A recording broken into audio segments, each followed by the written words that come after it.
What's up guys, Raul back here bringing you guys another video, and I said in my last video that I was going to make a top 10 albums I picked up this year, and here we are, I'm making the top 10. I think it's the 28th today. I'm not 100% sure, I didn't check the date before making the video, probably should have. But yeah, I'm going to show you my top 10 favorite albums that I picked up this year.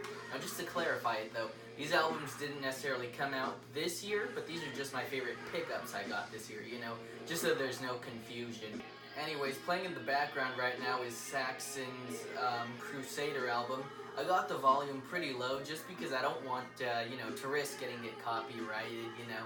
I don't want my video to get taken down by the YouTube's music Gestapo, so yeah. That's why I keep it so low. Alright guys, I know earlier I mentioned that I was going to do a top 10, but you know what, on second thought I'm just going to do my 10 favorite picks from this year. Because, I don't know, it's just going to be really hard to decide my top 10 favorite, you know, in order from least to greatest. So I'm just going to show you 10 albums I really enjoyed buying this year. 10 great albums that I bought this year that I really enjoyed. So here we go. Alright guys, first album I'm going to show here is Darkthrone's Blaze in the Northern Sky from 1990, I believe, or 1991. Yeah, 91. Anyways, what can I say about this album? It's really great. Black metal essential right here. You know, the quality, you know, like I said before, it's going to turn a lot of people off, and you know, that's mostly the barrier for a lot of people getting into black metal. They just can't get into the raw quality, but it was never an issue with me. But yeah, this was definitely one of my favorite albums I bought this year. 2-disc set right here. The second one's just commentary with Fenriz over the album. Haven't actually really listened to the entire second disc. But you know, lately I haven't really been listening to this album, but you know, it's a really good album, one of my favorite pickups from this year. And, you know, it's not a perfect album, definitely not, but it's still a great album. You know, the songs that are great are killer, you know, just killer. This is an awesome black metal album. If you want to get into black metal, you can't go wrong with Darkthrone, guys. Alright guys, next CD I'm going to show right here is something I showed in my last video, my last update, and that's Kreator's Pleasure to Kill from 1986. Now, ever since I bought this album last month, you know, it's just been spinning. You know, whether it's here in my room, while I take a shower, or in the car. And yeah, I listen to music in the shower, you know. That's probably one of my favorite places to listen to music. But yeah, this is a really great album, thrash metal essential. I've listened to maybe like 3-4 albums by Kreator. I would say this is my favorite one, and actually just one of my favorite thrash albums in general. Brutal, fast, heavy, you know, doesn't slow down at all on this album. Lots of great stuff here, nice little booklets like I showed you last time. I would argue that this is probably my favorite thrash album that I bought this year. Not my favorite thrash album of all time. I'm going to make a video sometime on my top 10 thrash albums, you know. I'm thinking about having that idea, you know, top 10 of a certain genre. But before that, I need to decide what the top 10 are going to be. This album would definitely be in there, no doubt about it. Great album, guys. If you're a fan of Kreator, you cannot go wrong with this album. Alright guys, this next album is Veruca Salt's American Thighs from 1994. Now we're switching things up a bit. We're going from metal to alternative right here. Grunge to be specific. One of my favorite genres. You know, if you've seen my videos, you know I'm more of a grunge and metal guy. Lately I've been more into metal, but you know, grunge is always something I love. Those are kind of my roots when it comes to rock music, grunge. But anyways, yeah, this is one of my favorite albums I bought this year, one of my favorite bands in general. I saw them earlier this year in February in LA. Really good show. They still jam out. Really good stuff, guys. If you're into Nirvana, what else? Oasis, Hole, L7, Soundgarden, Pearl Jam, you know, just 90s music in general, you're gonna enjoy this stuff right here.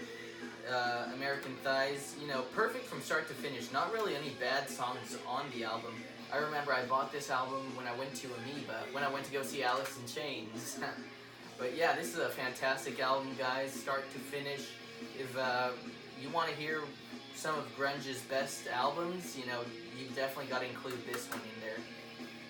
American Thigh. Alright guys, this next album I'm going to show is My Chemical Romance's 3 Cheers for Sweet Revenge from 2004. Now this isn't metal, again this is alternative, emo to be exact, pop punk also.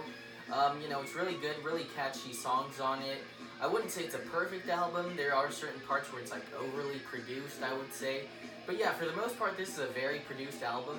Some songs aren't overly produced and then some songs are overly produced, so if production is a big turnoff for you, then I would definitely steer away from this album. But it's a really good album, you know, really good songs on it. Probably one of the few emo bands I actually listen to. I don't really listen to that much emo, but this album would definitely have to be one of my favorite emo albums I've ever heard. 3 Cheers for Sweet Revenge, guys. One of my favorite albums I bought this year. Alright guys, next album I'm going to show you guys here is Morbid Angel's Altars of Madness from 1989. Now, I would say that this is probably my favorite death metal album at the moment. My favorite death metal album before this one was Autopsy Severed Survival, which I still kind of have a hard time deciding between the two. But yeah, but I did buy Severed Survival last year, so that's why I'm not including it in this video. This is a really good album, guys. Very good production, maybe also because it's a remastered edition. You know, the album's perfect from start to finish, you know. The double bass drum is the star of this album, I'm not gonna lie. The guitar tone, the vocals, just everything about this album. This is what a death metal album should sound like. And side 1 just ended. That's the thing about cassettes, gotta change the sides. Morbid Angel, though, killer stuff. Definitely looking forward to buying more Morbid Angel next year. And we're back to the alternative. This is Garbage's debut album from 1995. I was gonna say 1985, I would have been way off on it. This is definitely not an 80s album, guys. This is as 90s as it gets, okay, people? Yeah, it wasn't a blind buy for me so much, because I have heard of Garbage before. I've heard their song Only Happy When It Rains before, but that was really all I knew about them. I found this album for $2.99 or $3.99 at FYE, and, you know, perfect album. Really good songs on it. I would almost go as far as to say it's all killer, no filler, but I remember there's maybe like 1 or 2 songs that they're not bad, they're just kind of like whatever, you know, not bad at all. But, you know, this is definitely one of my favorite 90s albums. It's grunge, post-grunge, but like definitely with a pop appeal to it, so honestly, if you're trying to get into grunge, I would say this is a good album to start with, right here. Garbage's debut album.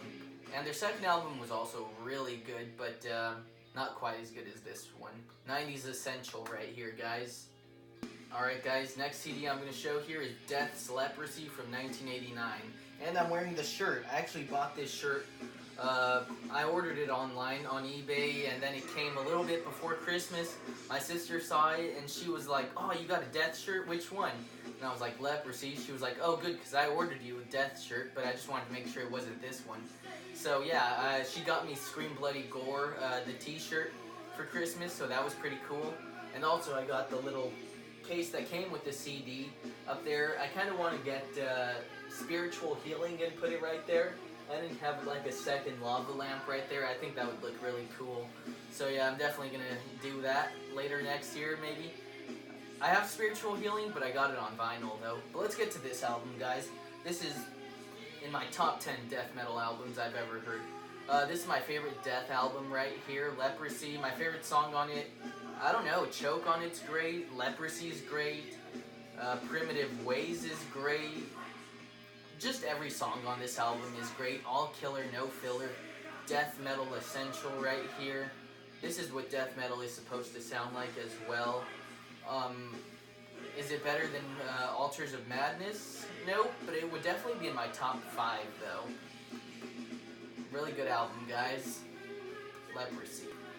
Alright guys, so next album I'm going to show right here is Testament's, what was it called again? Testament's The Legacy from 1987. I can't believe I forgot that. The original band name for Testament was Legacy, so I can't believe I forgot that. But yeah, this is a great thrash album. Probably one of the best thrash albums I bought this year. Not quite as good as Creator's Pleasure to Kill, but still a really good album. I don't know, I can't decide between this one or Practice What You Preach.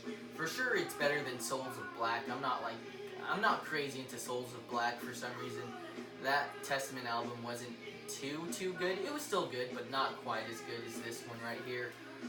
But yeah, great album, really good thrash. I love the tone on the drums. I used to hate the tone on Testament's drums, but after a while, just listening to it, I kind of like started appreciating it. So yeah, I don't know if you guys saw, but it's on green vinyl. I bought this one when I did the vlog when I went to my local record store, Going Underground. Yeah, you know, I love showing record stores when I go to them. But yeah, really good album, guys. The production's good. Songwriting's tight. You know, my favorite song on it has to be Apocalyptic City, Curse of the Legions of Death. What else? Raging Waters was great. Burnt Offerings. Just a great album. Not perfect, but really good album, guys. Testament's The Legacy. Alright guys, next album I'm going to show here is 1982's Iron Maiden's Number of the Beast right here. Of course I had to show some old school metal on this. Lately I just haven't really been that into old school metal. Which, I mean, still into 80s, but when I mean old school, I mean like Iron Maiden, Saxon, Judas Priest, Motorhead, what else? Stuff like that, you know? This is like traditional heavy metal at its finest. Probably one of my favorite traditional heavy metal albums right here. New wave of British heavy metal, whatever you want to call it. Fantastic album. Only song I'm not crazy about is the opener, Invaders. I think that song sounds a little cheesy. But every song on this album is actually great. Really listenable album. Love it. At the moment, it's my favorite Maiden album. Which, considering I only have this one and Killers, it's not saying much. Yeah, I might get Power Slave pretty soon, though. I'll see about that. Favorite song on this album had to be, I don't know, I can't even decide. I would say, the easy pick I would say is just Number of the Beast, you know. I love the two solos that Adrian Smith and Dave Murray do on it. Hallowed Be Thy Name, though. Great ending. It's probably the best way to end the album was Hallowed Be Thy Name, though. Really good album, though, guys. Next year, I'm going to try to get more old school metal, also. Because this year, I just got really into death metal, and a little bit into black metal as well, you know. I'm going to try to get more old school metal next year, and some punk, also. I don't have any punk. I only got like 2 punk albums in my whole record collection, so that's a little embarrassing. I do love punk. I know a lot of people don't, but I still like it a lot. But yeah, guys, great album. One of my favorite picks for this year. Alright, guys, last album I'm going to show here is 1984's Bathory's debut album right here. And I think this is probably, at the moment, my favorite black metal album. You know, the quality's there, the raw black metal appeal to it, the lyrical content as well is pretty out there on this one. You know, it's definitely not for everyone. You know, it's just a great album. Tight songs, really fast. There's not really any slow songs on this album. My girlfriend's also really into Bathory, so shout out to you. I'm sure she's watching. But yeah, really good album. We got Hades. The opener, Hades, was just a fantastic song. Necromancy, Reaper, Raise the Dead. Just all killer, no filler on this album. Probably my favorite black metal album. Definitely one of my favorite picks for this year. Yeah, got it at a pretty decent price. 20 bucks, not too bad. Kind of standard price for records. A little expensive, but that's like standard price for records. Would be nicer if the standard price would go down a little though, just saying. Alright guys, thank you so much for watching this. I hope you guys all had a great Christmas. I hope you guys are all going to have a great, safe New Year's. I can't wait to see what the New Year's has in store for all of us. This year in the VC was pretty good, you know. Can't complain. Next year I'm definitely going to try to be a lot more active here on YouTube. Maybe posting 2-3 times a month, maybe even 4 times a month, who knows. But anyways guys, thank you so much for watching. Can't wait to see what you guys top picks, favorite albums you bought this year. I'm going to be looking at some of you guys' videos. Not everyone's, of course. I don't really have that much time anymore, but yeah. I'm going to try to look at more people's videos, get more involved in the vinyl community next year as well. And yeah, guys, thank you so much for watching. Hope everyone has a great New Year's. And if you like this video, give it a thumbs up. Leave a comment. I always read the comments. And yeah, guys, thank you so much. See you next year.